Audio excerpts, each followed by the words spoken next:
बहुत समय पहले की बात है। एक छोटे से गांव श्यामपुर में दो भाई रहा करते थे।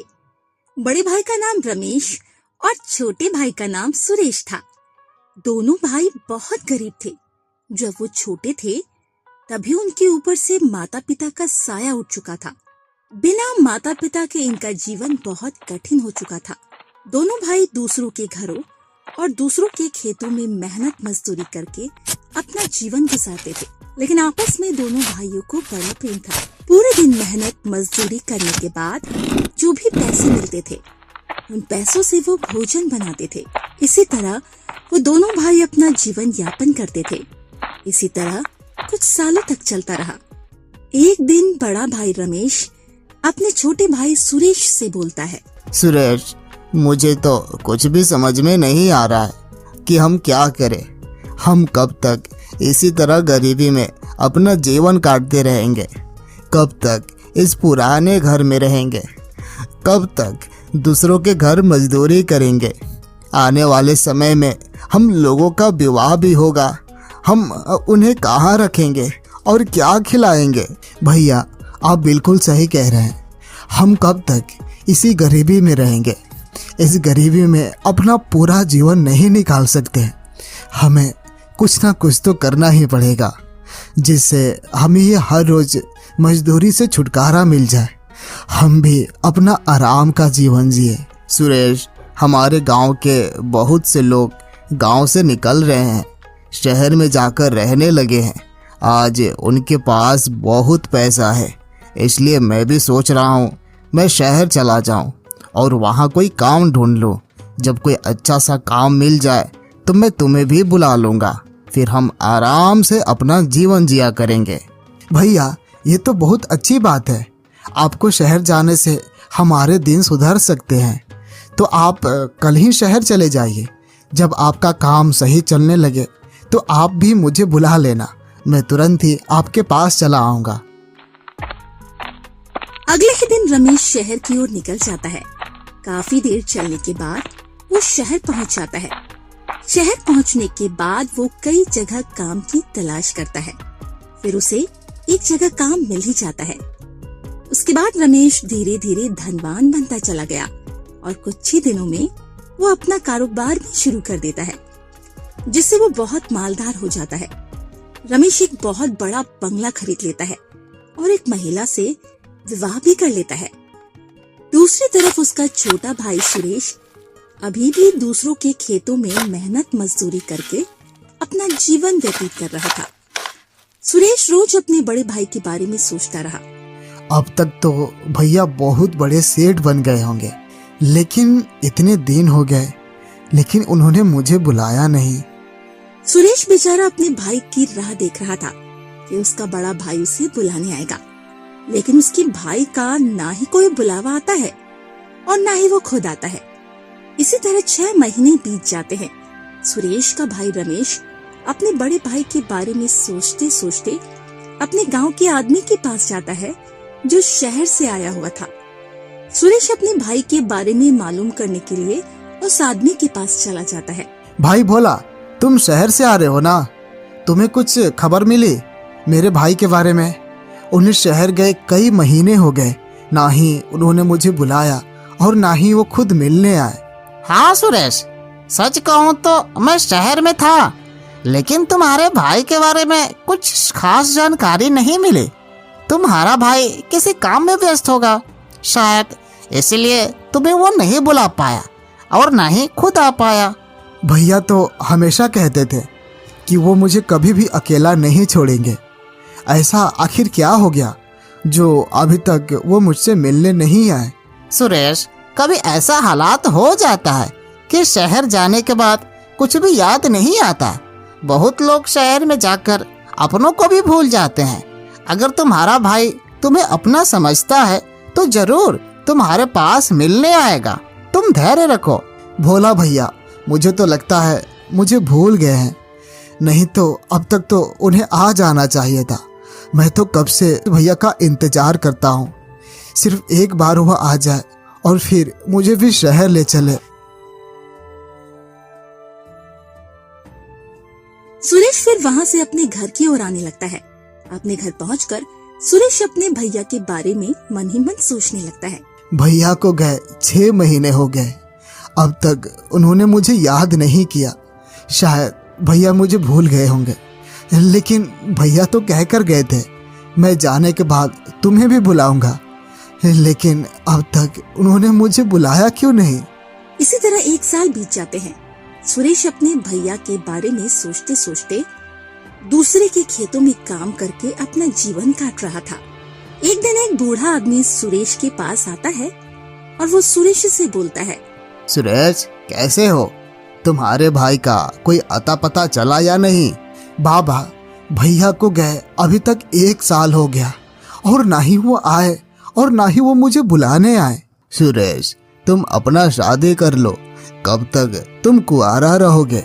तुम्हारी उम्र भी बीतती जा रही है। बाबा, मैं तो अभी किसी तरह अपना जीवन किसी दूसरे के खेतों में काम करके व्यतीत कर रहा हूँ। मैं उतना पैसा नहीं कमा पाता हूँ, मैं अपनी पत्नी का ख्याल कैसे रख पाऊंगा? सुरेश, तुम उसकी चिंता मत करो, एक बार तुम्हारी शादी हो जाएगी तो सब सुधर जाएगा। हो सकता है तुम्हारे होने वाली पत्नी भाग्यशाली हो, शादी के बाद तुम्हारा जीवन संभल जाएगा।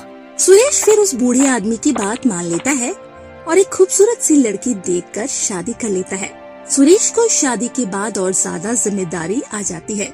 वो और मेहनत मजदूरी करके अपनी पत्नी की देखभाल करने लगता है। इसी तरह दिन गुजर रहे थे। सुरेश की शादी को 1 साल बीत चुके थे। उसकी पत्नी अब गर्भवती हो चुकी थी। एक दिन सुरेश खेत से काम करके आया तो उसकी पत्नी सुरेश को खुशखबरी देती है। अजी, आपको पता है मैं गर्भवती हूँ। कुछ ही दिनों बाद हमारे घर में एक नन्ही सी जान आने वाली है। सीमा, ये तो बहुत अच्छी बात है। हमारे घर में एक नन्ही सी जान आने वाली है। पर सीमा। अजी, क्या हुआ? आप चुप क्यों हो गए? बोलिए ना, क्या बात है? सीमा, मैं सोच रहा हूँ कि बड़ी मुश्किल से मैं घर चला पाता हूँ। बच्चा हो जाने के बाद मेरे ऊपर और भी जिम्मेदारी आ जाएगी। मैं बहुत मुश्किल से किसी तरह अपना और तुम्हारा गुजारा कर पाता हूँ। ऐसे में मैं अपने होने वाले बच्चे का ख्याल कैसे रखूंगा? अजी, आप उसकी चिंता मत कीजिए। हमारा होने वाला संतान बहुत भाग्यशाली होगा, जिसके आने से हमारी सारी परेशानियां खत्म हो जाएंगी। सीमा, तुम्हारी ये बातें सच हो। हमारा होने वाला संतान भाग्यशाली हो। केवल कुछ ही दिनों में सीमा के गर्भ से एक खूबसूरत सा बेटा जन्म लेता है, जिसका नाम सुरेश श्याम रखता है। सुरेश के ऊपर अब उसके बेटे की भी जिम्मेदारी आ चुकी थी। सुरेश अब हर रोज दूसरों के खेतों में मेहनत मजदूरी करता और किसी तरह 2 वक्त की रोटी कमा पाता। धीरे धीरे सुरेश का बेटा श्याम, जो दिन प्रतिदिन जवान होता जा रहा था, एक दिन श्याम अपनी माँ से राजमा चावल बनाने की जिद करने लगता है। माँ, मुझे राजमा चावल खाने के लिए बहुत मन कर रहा है। आप मेरे लिए राजमा चावल बना दीजिए ना। श्याम, हमारे घर में तो केवल और केवल एक ही टाइम का राशन बचा हुआ है। तुम कहते हो तो तुम्हारे लिए राजमा चावल बना देती हूँ। सीमा फिर अपने बेटे के लिए राजमा चावल बनाने लगती है। थोड़ी देर में सीमा बहुत ही स्वादिष्ट राजमा चावल बना लेती है और अपने बेटे को खाने के लिए देती है। श्याम फिर राजमा चावल खाकर देखता है, जो बहुत ही स्वादिष्ट बना हुआ था। वो अपनी माँ की तारीफ किए बगैर नहीं रह पाता। माँ, आपके हाथों में तो सचमुच जादू है। आप बहुत स्वादिष्ट राजमा चावल बनाई हैं। खाने में तो मजा ही आ गया। शाम होती है। सुरेश काम करके अपने घर आता है। उसकी पत्नी सुरेश को अपनी बनाई हुई राजमा चावल देती है।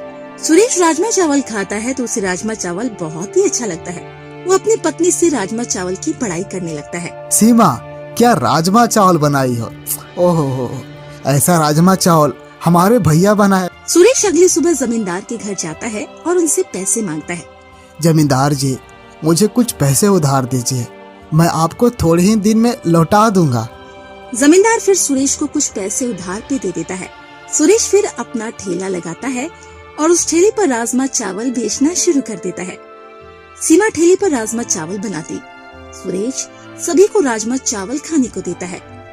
इसी तरह सुरेश अपना राजमा चावल बेचकर काफी अमीर बन जाता है और वो लोग खुशी खुशी रहने लगते हैं। अगर आपको ये कहानी अच्छी लगी हो तो वीडियो को लाइक करें और चैनल को सब्सक्राइब जरूर करें। शिवपुर गांव में बसा एक बहुत ही गरीब परिवार, जिसमें हरिया अपनी पत्नी रूपवती के साथ रहता था। हरिया जो सेठ हरिलाल के घर का नौकर था, जो उनके घर बहुत सालों से काम किया करता था। सेठ हरिलाल की बेटी मोहिनी जो बहुत ही खूबसूरत कन्या थी, जो शिवपुर गांव में सबसे खूबसूरत और सुशील लड़की थी। सेठ हरिलाल को अपनी बेटी मोहिनी की चिंता हमेशा सताया करती थी। अब वो विवाह योग्य हो गई थी। हरिलाल सेठ एक दिन हरिया को अपने पास बुलाया और उससे बोले, हरिया, तुम मेरे सबसे नेक और ईमानदार नौकर हो।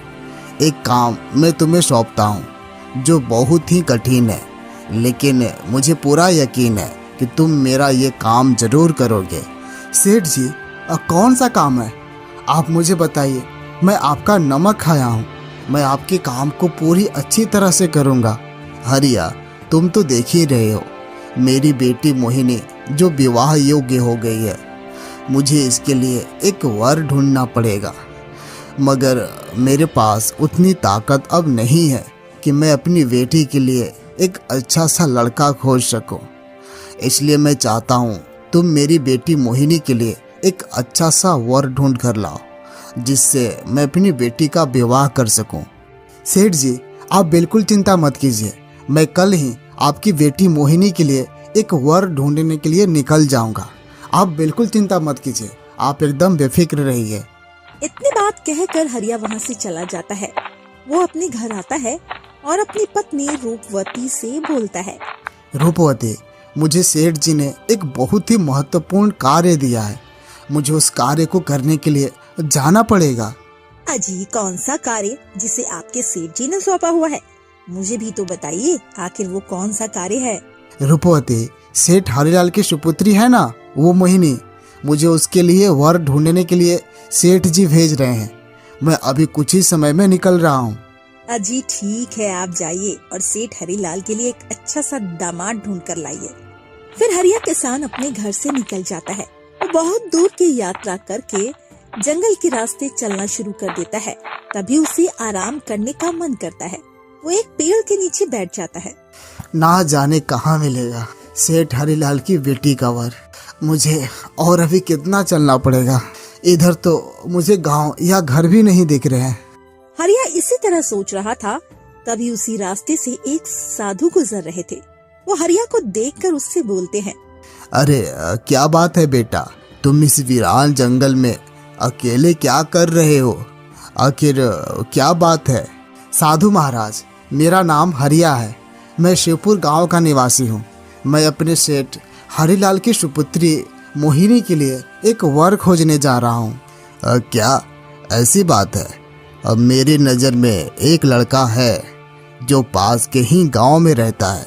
अब मगर साधु महाराज, आप चुप क्यों हो गए? बोलिए, क्या बात है?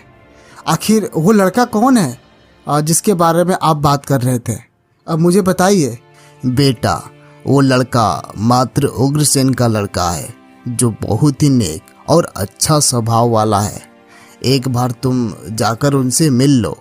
साधु महाराज, आपका बहुत बहुत धन्यवाद जो आप मुझे पता बताएं। मैं अभी जाकर मंत्री उग्रसेन से मिल लेता हूँ। हरिया साधु महाराज को प्रणाम करके वो मंत्री उग्रसेन के घर जाता है और उनसे बोलता है, मेरा नाम हरिया है। मंत्री जी, मैं शिवपुर गांव का सेठ हरिलाल का नौकर हूँ। मुझे सेठ जी एक जरूरी काम से भेजे हुए हैं। हरिया, आखिर क्या है वो जरूरी काम? मुझे बताओ, जिससे मैं तुम्हारे काम को समझ सकूं और एक अच्छा सा उपाय निकाल सकूं। मंत्री जी, उस काम का उपाय आपके पास ही है। मैं सेठ हरिलाल की सुपुत्री मोहिनी के लिए एक अच्छा सा वर खोज रहा हूँ। ये कैसी बातें कर रहे हो हरिया? मैं कुछ समझा नहीं। आखिर तुम कहना क्या चाहते हो? मुझे विस्तार से बताओ। मंत्री जी, मैं चाहता हूँ कि आप मेरे सेठ हरिलाल की पुत्री मोहिनी का विवाह अपने पुत्र केशव से कर दे। मैं बहुत दूर से ये रिश्ता लेकर आया हूँ। मंत्री फिर बहुत सोचता है और वो विवाह के लिए हाँ कर देता है। अच्छा ठीक है, मैं अपने पुत्र का विवाह मोहिनी से करने के लिए तैयार हूँ। तुम जाकर ये खबर सेठ हरिलाल को दे देना। हरिया फिर वापस अपने घर की ओर निकल जाता है और वो आकर सेठ हरिलाल को पूरी बात बताता है। सेठ जी, मैं आपकी पुत्री मोहिनी का विवाह प्रतापगढ़ के मंत्री उग्रसेन के पुत्र केशव के घर तय कर आया हूँ। हरिया की बात सुनकर हरिलाल सेठ बहुत खुश होते हैं और हरिया को इनाम के तौर पर उसे कुछ सोने के सिक्के भेंट में देते हैं, जिसे लेकर हरिया अपने घर आता है। रुपति, देखो मैं क्या लाया हूँ। सोने के सिक्के मुझे सेठ हरिलाल जी ने दिया है। मैं उनकी सुपुत्री का विवाह प्रतापगढ़ के मंत्री के बेटे केशव से तय कर दिया हूँ। इसी खुशी में सेठ जी ने मुझे ये सोने के सिक्के उपहार में दिए हैं। इसी तरह कुछ दिन बीत जाते हैं। हरिलाल सेठ की बेटी का विवाह मंत्री के बेटे से हो जाता है। वो लोग खुशी खुशी रहने लगते हैं। इधर हरिया को भी मिले सोने के सिक्कों से उसका जीवन बदल जाता है। अगर आपको ये कहानी अच्छी लगी हो तो वीडियो को लाइक और शेयर जरूर करें, चैनल को सब्सक्राइब जरूर करें। धन्यवाद।